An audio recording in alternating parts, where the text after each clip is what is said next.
आने वाले दिनों में नोएडा में समाजवादी पार्टी अपने चुनाव प्रचार का 2027 विधानसभा चुनाव के प्रचार का एक आधिकारिक आगाज करने जा रही है। इसमें राष्ट्रीय अध्यक्ष अखिलेश यादव मुख्य अतिथि होंगे, वही मुख्य वक्ता भी होंगे और ये जो जिम्मेदारी है इस बड़ी रैली की वो दी गई है वहाँ के गुर्जर नेताओं को। मेरे साथ राजकुमार भाटी जी हैं जो पार्टी के बड़े नेता भी हैं और राष्ट्रीय प्रवक्ता भी हैं।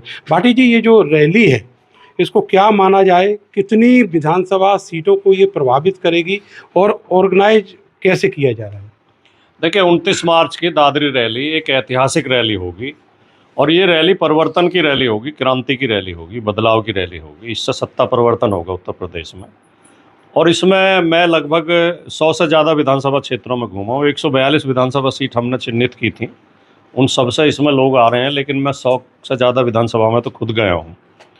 मुझे जो लोगों की भावनाएं मिल रही हैं, जो लोगों के विचार मिल रहे हैं, उससे ये विश्वास हो गया है कि इस बार समाजवादी पार्टी बहुत भारी बहुमत के साथ उत्तर प्रदेश में सरकार बनाने जा रही है।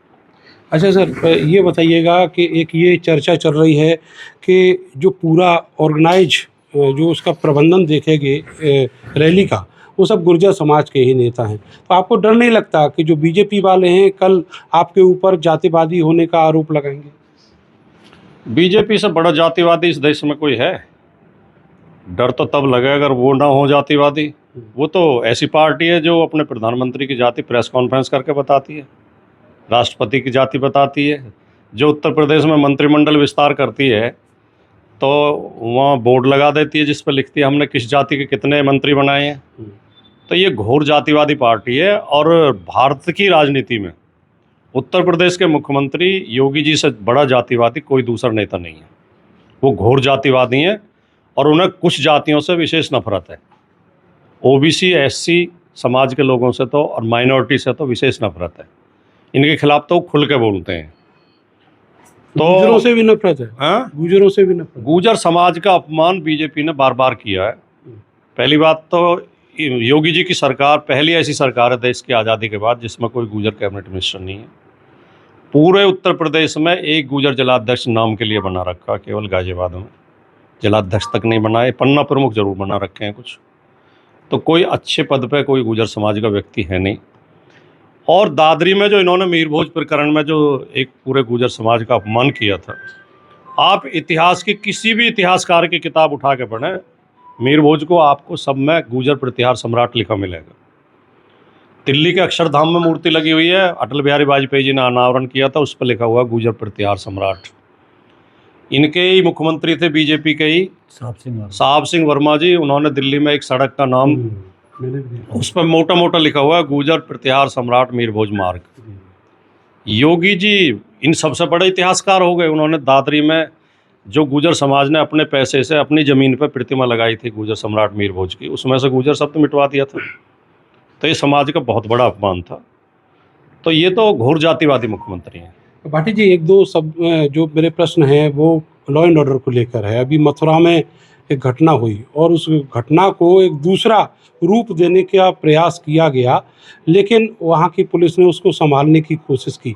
आपको क्या लगता है कि अब ऐसी घटनाओं से सरकार पीछे हाथ खींचना चाहती है या फिर जो करना चाहते थे वो वहाँ करने वाले उपद्रवी वो कर नहीं पाए?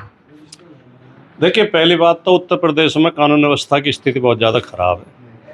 सांप्रदायिकता के मामले में डॉक्टर राम मनोहर लोहिया ने एक बहुत शानदार बात कही थी कि सांप्रदायिकता हर हालत में खराब होती है, लेकिन बहुसंख्यक की सांप्रदायिकता ज़्यादा खतरनाक होती है और अगर उसे सरकार का संरक्षण हो तो वो विनाशकारी होती है। तो अब इस समय ये स्थिति है कि बहुसंख्यक वर्ग को सांप्रदायिक बनाया जा रहा है और उसे सरकार संरक्षण दे रही है और सरकार जानबूझ के सांप्रदायिकता फैला रही है।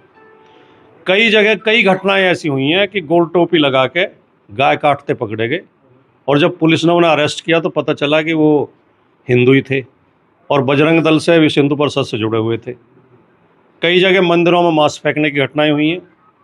कई जगह मुस्लिम नामों से सोशल मीडिया पर पोस्ट करते हुए लोग गंदी बात लिखते हुए, और जब वो अरेस्ट किए गए तो वो हिंदू निकले। तो इस तरह की घटनाओं को सरकार बढ़ावा दे रही है, देश के लिए बहुत चिंताजनक है। ये केवल राजनीति का पहलू नहीं है, विषय नहीं है। देश के हर नागरिक को, जिम्मेदार नागरिक को इसमें जागरूक होना चाहिए कि अगर सरकार सांप्रदायिकता को बढ़ाने लगेगी तो ये जो शानदार देश है भारत, इसकी हालत पाकिस्तान जैसी हो जाएगी। आज पाकिस्तान बर्बाद मुल्क है। वो बलूच लड़ रहे हैं पाकिस्तान की सेना से, उधर आतंकवादी लड़ रहे हैं, उधर अफगानिस्तान से लड़ाई छिड़ रही है, और वो देश क्योंकि सांप्रदायिकता के रास्ते पे चला इसलिए आज बर्बाद हो गया। हम क्योंकि संविधान के रास्ते पे चले, हमने इसलिए तरक्की की। भारतीय जनता पार्टी हमारे इस शानदार देश को भी संविधान के रास्ते से हटा के सांप्रदायिकता के रास्ते पर ले जाना चाहती है। सर, एक चुनौती और है उत्तर प्रदेश में, वो है बहुजन समाज पार्टी और दूसरा आज़ाद समाज पार्टी से समाजवादी पार्टी को। तो आप क्या मान रहे हैं कि ये जो रैली होने जा रही है, मायावती की जो हाल ही में रैली हुई थी लखनऊ में, उससे बड़ी रैली होगी? नहीं, हमें किसी पार्टी से कोई चुनौती नहीं है, किसी दल से या किसी पार्टी से। हम खुद चुनौती हैं सरकार के लिए। समाजवादी पार्टी बहुत मजबूती के साथ आगे बढ़ रही है, और जिन पार्टियों का आप नाम ले रहे हैं उनके अलावा भी कुछ और पार्टियां हैं। वो पार्टियां जिन वर्गों का प्रतिनिधित्व करती हैं, चाहे वो आरएलडी हो, चाहे वो राजभर जी की पार्टी हो, भारत समाज पार्टी हो, चाहे वो ये जो निषाद पार्टी हो, चाहे अपना दल हो, और भी कुछ पार्टियां जो अलग अलग समाजों का प्रतिनिधित्व करती हैं। अब उन समाजों के लोग भी उन पार्टियों से उनका विश्वास उठ रहा है और वो सब समाजवादी पार्टी के झंडे तले आ रहे हैं। सर, आप कह रहे हैं कि आरएलडी का भी आपने नाम लिया, कल केसी त्यागी आरएलडी ज्वाइन किए हैं, और आप कह रहे हैं कि वो लोग खुद अपने समाज का प्रतिनिधित्व नहीं कर पा रहे। कहीं ऐसा तो नहीं है मुगालता हो समाजवादी पार्टी में? नहीं, मैं दावे के साथ और बहुत ईमानदारी की दिल की बात कह रहा हूँ, मैं कोई ऐसी हवाई बयान नहीं दे रहा कि इन पार्टियों से जो समाज जुड़े हुए हैं, जिनका प्रतिनिधित्व करने का दावा करती हैं, वो उन समाजों का इनसे मोहभंग हो रहा है, क्योंकि ये पार्टियां किसी की जेब में जा बैठी हैं। ये स्वतंत्र रूप से उन वर्गों की आवाज़ नहीं उठा पा रही हैं। अभी आपने कल या परसों की वीडियो निषाद, उनको जो संजय निषाद को कल की वीडियो रोते हुए देखा होगा मंच पे। ये बहुत जल्दी सारे रोते हुए मिलेंगे आपको, क्योंकि भारतीय जनता पार्टी ने ये अपने जाल में फंसा लिए हैं। जयंत चौधरी भी आपका इशारा उनकी तरफ भी है। अब मुझसे आप किसी का नाम क्यों लेवा रहे हो? फिर उनके लोग नाराज हो जाते हैं, फिर मुझसे मेरी व्यक्तिगत शिकायत करते हैं हमारे राष्ट्रीय अध्यक्ष जी से जाके। ये सारे लोग रोते हुए मिलेंगे, क्योंकि इन्हें वहाँ सम्मान नहीं मिल रहा है।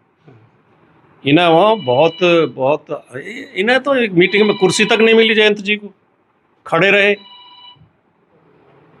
भाटी जी कहना नहीं चाहते थे। आखिरी बात कह दूं, क्योंकि कोई गलत संदेश ना जाए। जयंत चौधरी चौधरी चरण सिंह के पौत्र हैं। चौधरी चरण सिंह के प्रति इस देश के किसान, मजदूर, गरीब सबके अंदर श्रद्धा है। हमको इसलिए ख़राब लगता है कि वो चौधरी साहब की विरासत को बदनाम कर रहे हैं, उसका अपमान कर रहे हैं। चौधरी चरण सिंह के पौत्र को इतना कमज़ोर नहीं होना चाहिए। सर, बहुत शुक्रिया हमसे बात करने के लिए। तो राजकुमार भाटी जैसे अपनी बेबाक बात के लिए जाने जाते हैं, वैसे ही उन्होंने कुछ बातें कही है। कैमरा सहयोगी सानू के साथ मैं नरेंद्र, भारत समाचार, मेरठ।